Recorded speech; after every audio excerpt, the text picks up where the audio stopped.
Hi there. Welcome to Guitar Media's Meet the Boneheads. We're here today to look at this Tele Strat and Les Paul guitar.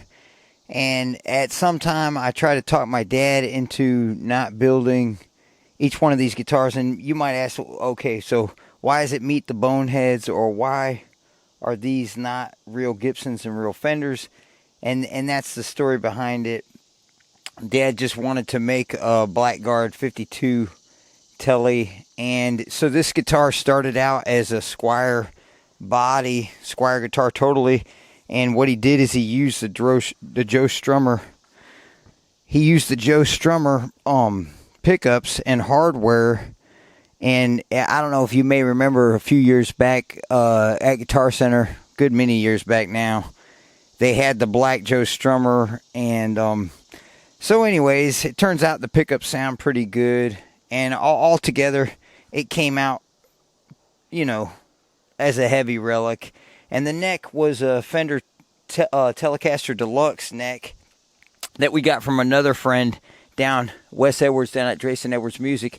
And the Telecaster Deluxe neck, it had the abalone dot inlays, and a lot of the decals were chrome, but this one's just a regular Fender Telecaster decal. Moving on to the Les Paul, once again, this is another guitar that I tried to tell my dad not to buy, and I can't remember if it was a Hondo. I think it was a Hondo. And, at the time it had the Hondo decal and whatever the Hondo. I think these were actually, somebody had actually changed these to DiMarzios, but it turns out my dad was able to source a couple of patent sticker humbuckers off another friend of ours, Paul,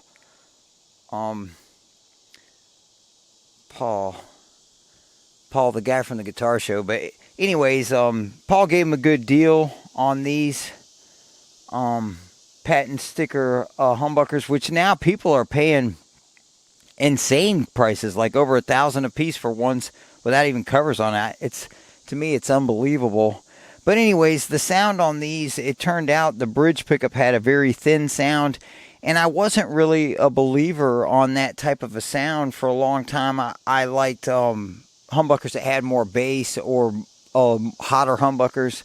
But it turns out with the Blues Breaker, it really does sound good.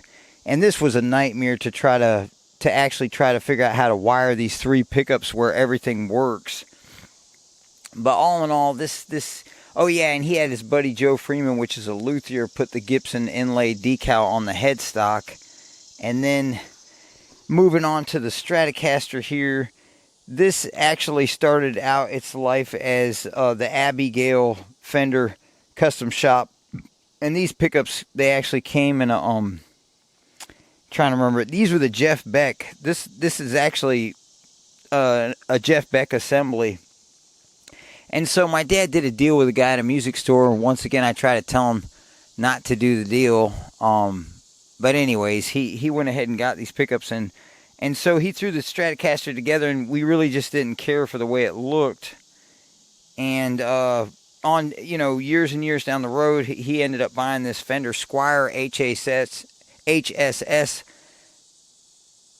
guitar. And so I said, that would look really nice if you had the candy apple red body on your Strat project. And so we ended up tearing that Squire apart and getting the candy apple red Squire body, and then putting the Abigail Jeff Beck guard on here, and ordering a Squire 6-way adjustment bridge online.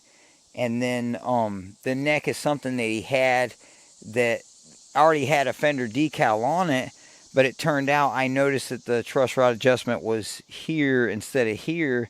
And so that, on the Smith Strat, there's a mark here where the truss rod adjustment is normally. And so cosmetically, I got the decal to make it look like the cosmetics of a Smith Strat. And these pickups kind of have the 59 sound. It's like a scoop sound, kind of like Stevie Ray Vaughan. And definitely not the mid-60s mid-range tone coming from these pickups. Thanks for watching, and enjoy the demo.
Thanks for watching, and check our channel for our latest videos.